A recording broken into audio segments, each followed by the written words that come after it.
That should be all you need to see to want to watch this video, because that is completely off the grid, and I'm going to show you how I did it. Why would I bother to do all of this work to this building? This is why. We don't have a river up near where we're at. It's about 10 kilometers away. This is just a few meters away from the BARNDO. And this is where we're going to spend most of our time with the kids once the BARNDO's all done on the weekends. So it's pretty awesome, really. Welcome to the river.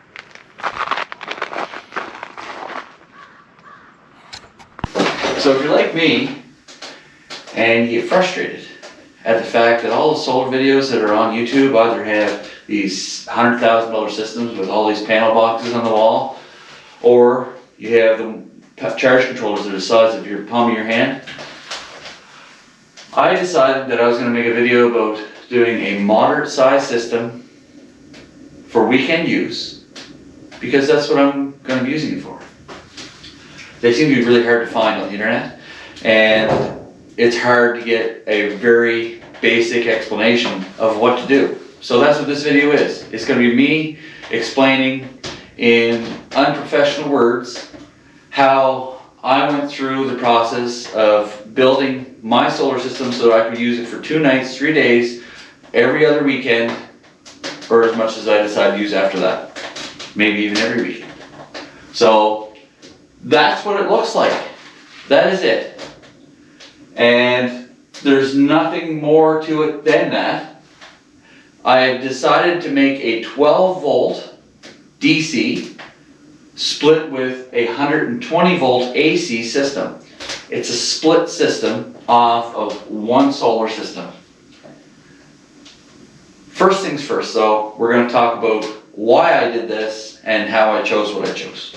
Okay, solar for dummies. You want to build a solar system, you don't want to pay someone to do it, just like me, and you don't have an engineering degree like some of those sneaky folks on YouTube. Where do you start?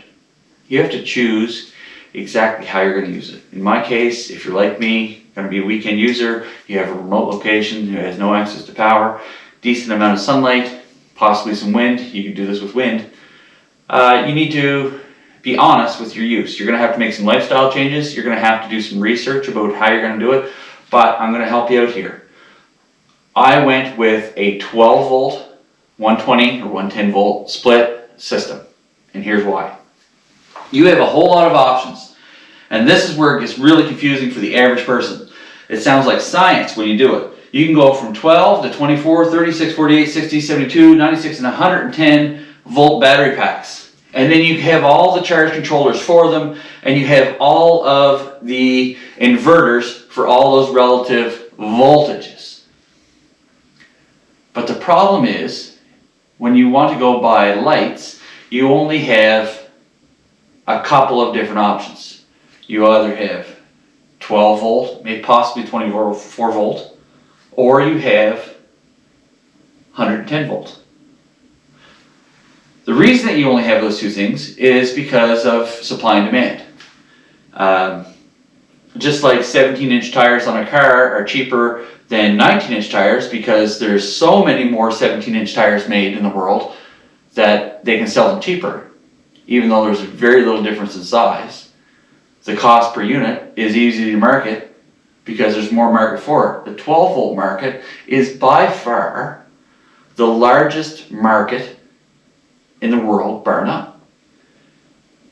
And I would argue that it would be comparable to housing at 110 volts.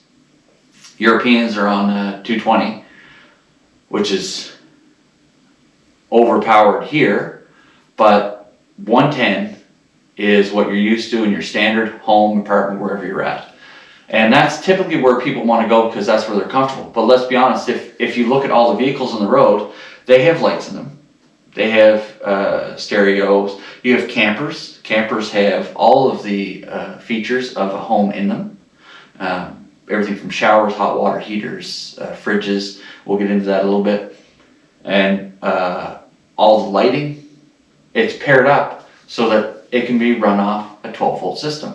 Although they don't have the ability off the manufacturer's line to generate that power, which is where we're going to kind of marry everything together. So this is what this looks like. You're going to get stuck choosing between all of these different voltages and say, what do I do? I went with 12 volt and 110 volt. And then you get stuck over here with batteries. Do we do lithium ion, lithium phosphate, which has a huge storage capacity and discharge capacity. It can hold a lot of charge for a long time and power a lot of things before it drains, which is really good and really nice. Or do you do lead acid, which is really good for maintaining its charge? There's a big difference, and then there's a bunch of difference. There's flooded and gel and all this different stuff down here. You can go look at all those different things, but mine came down to two basic things. Do I want to do lithium phosphate or do I want to do lead acid? I want lead acid. Lithium phosphate, it has the capacity I want, but this building's not going to be heated 24/7, 7 days a week. So if the battery, lithium phosphate or lithium ion, if they go down below zero and you try to charge them, it damages the battery, and doesn't damage it in a like acceptable way. It may ruin it altogether. If you're going to pay $1,800 for a battery pack, you want to make sure that it's going to work in the conditions you're going to put them in. So in my case, there's a good chance this building is going to go below freezing, and lead acid will go down to minus 40 degrees Celsius, which is 40 degrees below freezing here in Canada. And it still performs. Its discharge rates will reduce a little bit, but I have the ability to heat the place up while I'm using it, so those discharge rates will improve while I'm there. So that's why I picked it. We live in cold weather. I wanted to have a lead acid AGM glass mat battery so that I could actually not worry about it. Now, lead acid, if you've been cruising through the internet like an internet pro, and you're like, well, lead acid has a discharge of chemicals. Well, these are sealed lead acid batteries. So I don't need to vent them. I don't need to put any sort of circulatory system in. They are self-regulating sealed lead acid batteries that I ordered through Amazon. We're going to get to that, how I ordered everything. Because if you're going to get down and do this, you can go shopping for it, or you can see how what I bought from Amazon, almost completely and entirely, except for the frame for the hardware to mount the solar panels. And you can do this from your desk or from your seat or wherever you're standing right now. So we've worked it out. I've done 12 volt because there's an entire automotive sector that supplies 12 volt electric features, and I have 110 volt with the inverter, which is running the light behind you right now for the video, and I have lead acid batteries because I exist in cold weather that may freeze, and I have no way of shutting the charge cycle off below freezing. So lead acid and the lithium phosphate batteries have a self-regulating heater in them, and it may cause parasitic loss, and I'm not sure if my solar system would keep up with that and when the temperature drops 40 degrees below freezing. Whether you're on Fahrenheit or Celsius, 40 degrees below freezing is a lot, and that happens here. So let's have a look at what this actually looks like. So this right here is the RENOLOGY 4-pack of 100 watt solar panels, and you can see that they're the solid monocrystalline panels. They're not the particleized ones. These are the dark panels. They work great. They have a great efficiency. What's important for you is that when you get your panels, they should have a tag on the back, show it to you, that tells you exactly what the ratings of everything are on these panels. When you're hooking solar panels up, you can choose to hook them up in such a way, and there's something called parallel and series. I'm not going to get into the jargon, but if I have 4 panels that are rated to put out 20 volts a piece and they put out 5 amps a piece, I have the option of taking these panels and stacking them in such a way where all the voltage runs through every single one of them before it gets inside the house, meaning that all that voltage will add up, but the amperage will stay low. If I hook them up, so each individual one is feeding the charger, then each one feeds its individual voltage, which is going to be about 18 to 20 volts, depending how cold or warm or how sunny it is. And then the amperage is what goes up. So that's important because when you have 4 panels at 5 amps, say, a piece, how many amps do you need to have a load on for the charger? 5, 5, 5, 5. That's only going to be 20 amps when I stack them all together so they individually feed the charge controller. Now, why would I do that? Because when I stack them individually they can then control and regulate 12 volt systems. Again, remember how I said I was going to have a 12 volt to 110 volt system? Staying at that base level is allowing me to run a lot more 12 volt systems than your average bear.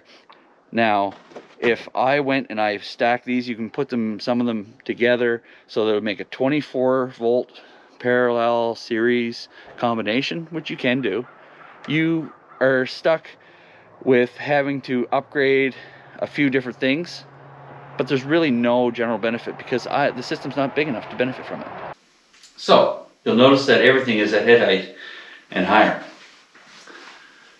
I bought the kit to install this, and each individual component pretty much dictates where you put it.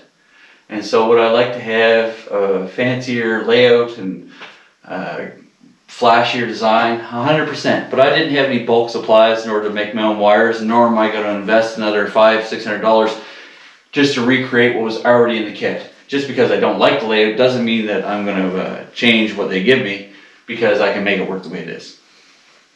We don't have unlimited amount of money here.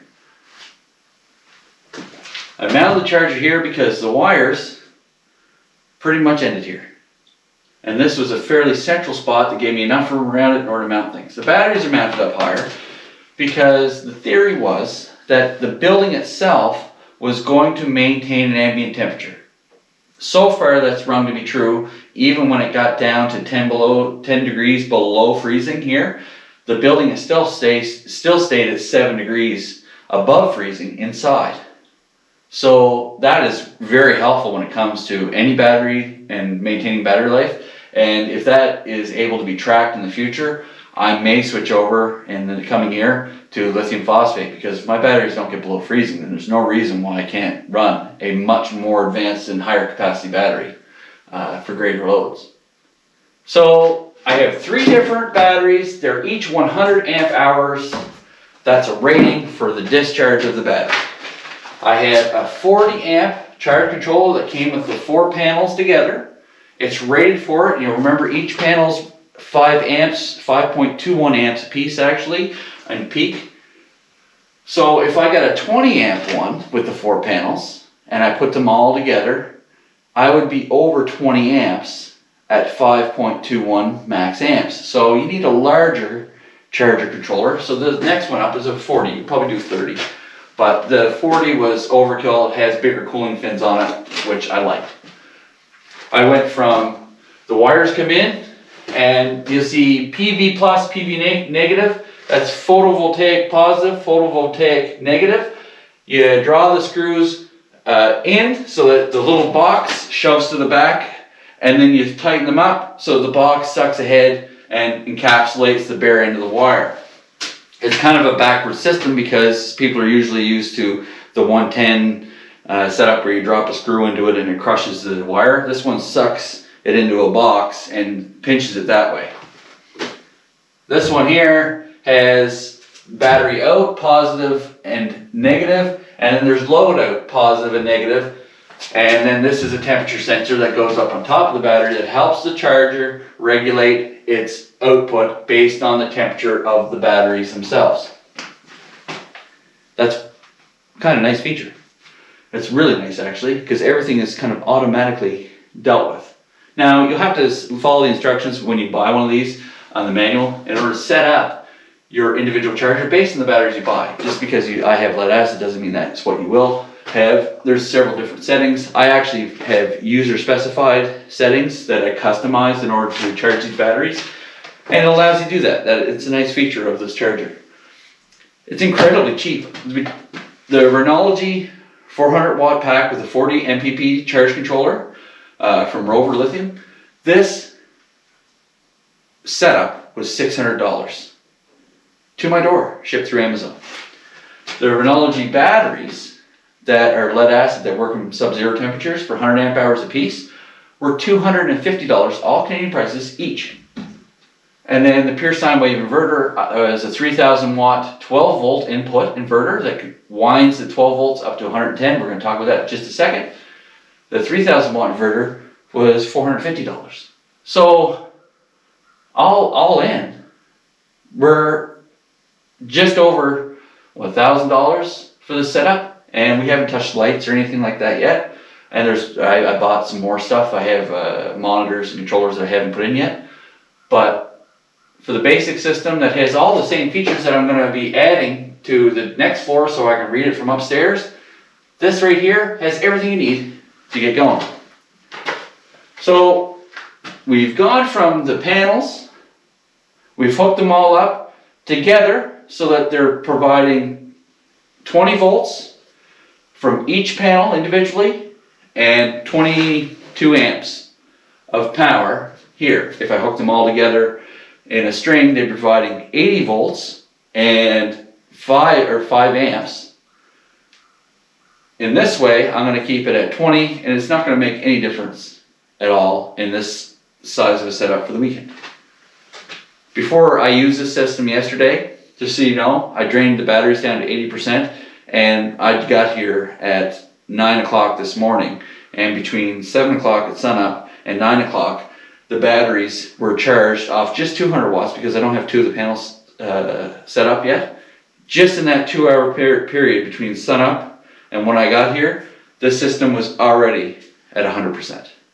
And that's only off half the panels because I'm waiting for a bridging cord that didn't come in the kit because of how I set it up.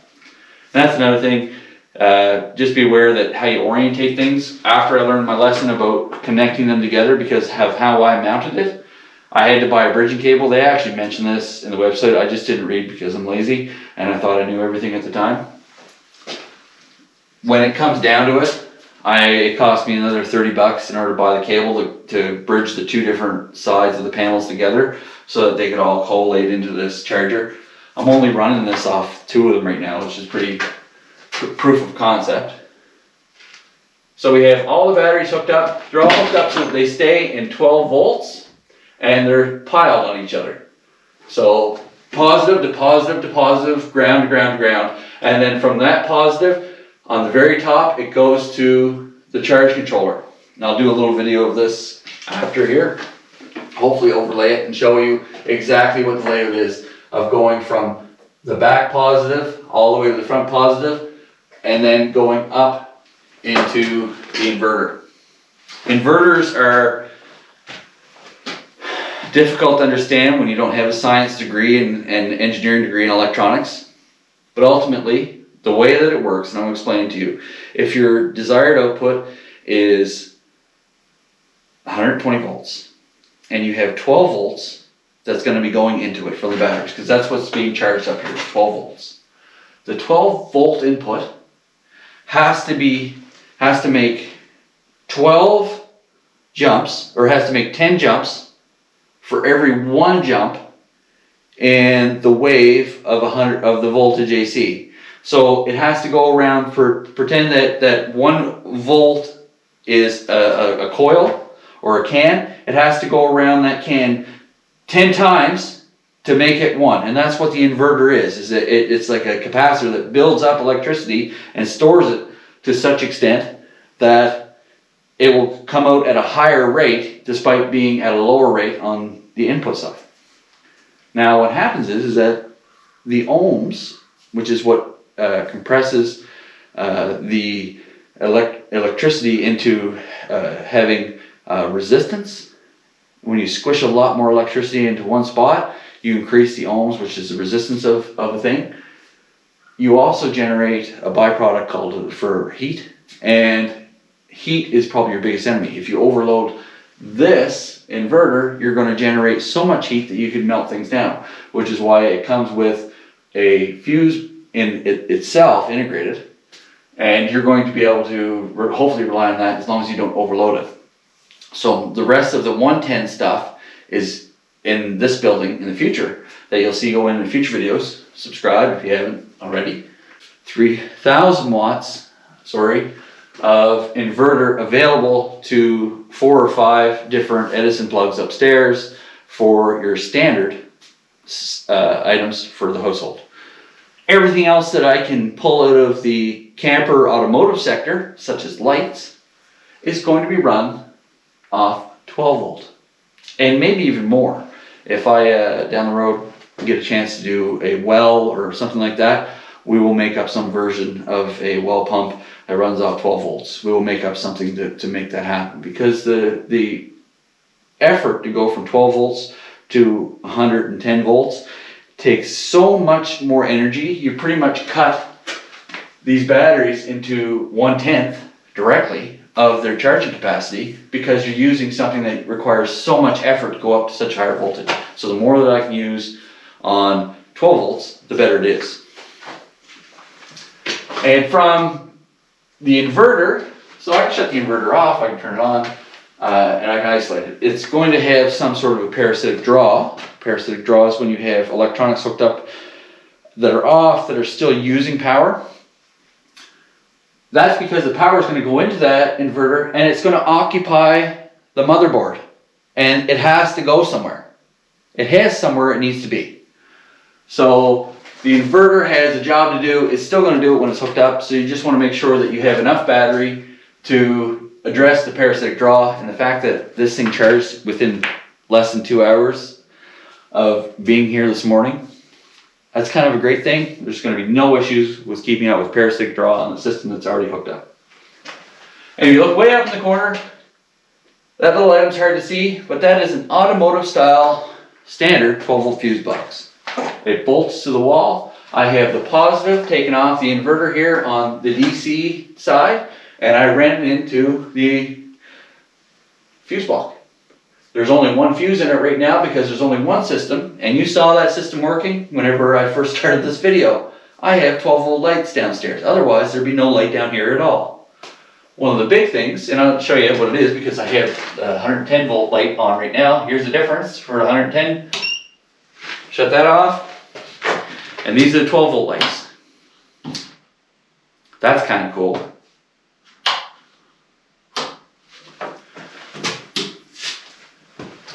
Especially seeing as how there's no window down here. Now, we're all back up and running just with a flick of the switch, but those lights individually, when you mount them, they're only 3 watts apiece. Again, wattage is voltage times amperage, which is incredible. And I'm going to go get them, and I'm going to show you exactly what I mean and what this looks like. Have you ever seen anything like that before? You might have in your camper. So this is a 12 volt LED pot light, but it's only 2 3/8 of an inch round. That's why they're so much smaller. There's less LED lights in them, making them not as bright. But look at the wires. They're tiny that go into it. If tiny wires are all it requires to run a 12 volt light, that means that there's going to be less draw on the batteries. That's a great thing. So as long as every wire that goes into it in every single stage is bigger than this, you're never going to have an issue. So these are 18 gauge, or I think there may be even 20. The wires that supply, the main branch wire that goes through the building that supplies this is 16 gauge. And then the main wire that supplies the actual fuse block, that is 10 gauge. So everything is going to try and get compressed down to smaller things, but as long as the tiny things drawn on the big things, like through a straw, you're good.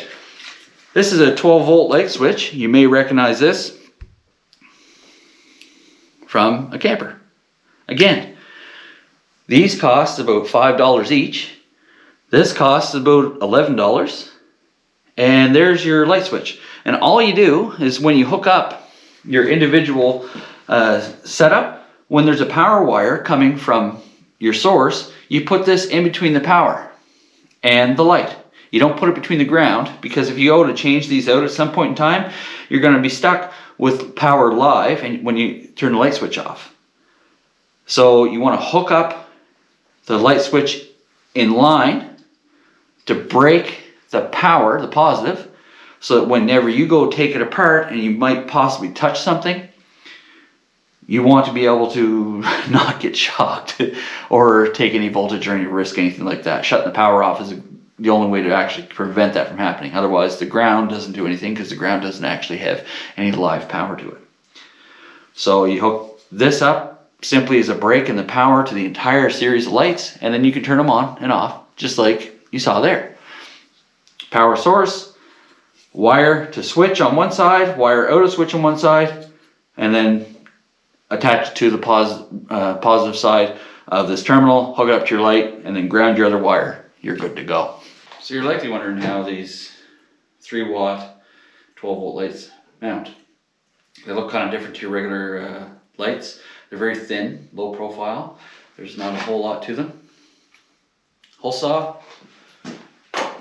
Remember all that Branty board that I bought? It's paneling, very thin. This is actually a piece of the mounting board that I had used attached to the ceiling. Very basic. It doesn't have to be super great pretty. I'm gonna put a hole in it.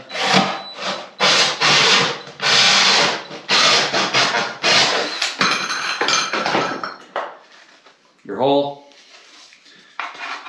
Power through, tab through. You gotta bend that other tab through. Give it a little pop, and there you go. Just that easy, folks. Then you take that, mount that to wherever you want it, and you've got yourself a little 3 watt 12 volt light that you can put anywhere. So you can see how the positives are all hooked together, and the ground, the negative, is all hooked together, and then they all run up to the inverter to the respective colors and sides, or positive and negative, and then that runs from there over to the fuse panel that's made for automotive applications. And you can see there's probably about 10 different fusible ports there for supplying power to different areas. This is all supplied in so that it's on switches. So I'm going to be able to shut off. I'm only going to put about 4 zones in unless I decide to add some different features. But you have your negative on the bottom, because I had to build these cords, and your positive on the top. And then the row on the bottom of this system here, this row here is the negative, and these are all positive. So that every time you get a negative, you shove it in here. And every time you get a positive, you put it in here. In order to connect the two, you just shove in your fuse. That's pretty simple. That's how a car works. That's how this works. And I only have 1 fuse in there, and I guess there's 12 ports. I'm only going to have 4 lighted zones. If I add that automotive stereo or something to this building so that we can listen to music, then you'll have 1 more zone. I bought 30 lights for this building for under $200. For the same amount of lights, for the same amount of lights, for a basement renovation that I just finished, that you saw in my last video there with the trim, I paid $250 for 12, and they were LED. So something to keep in mind, the cost of 12 volt, even though the performance isn't exactly the same, they still work. And it's actually pretty common because these lights are quite relaxing when it comes to their brightness. I find a lot of the LEDs, even though you can dim them down a little bit, they're very irritating to my eyes. So I don't mind it at all. I actually am quite happy with it. And that may just be a little bit of bias because I'm the one who bought them, so I'm going to be happy with it. Alright, so the connectors I used are these crazy things, and I haven't been a big fan of these historically because they come in automotive applications, but these are a little bit different.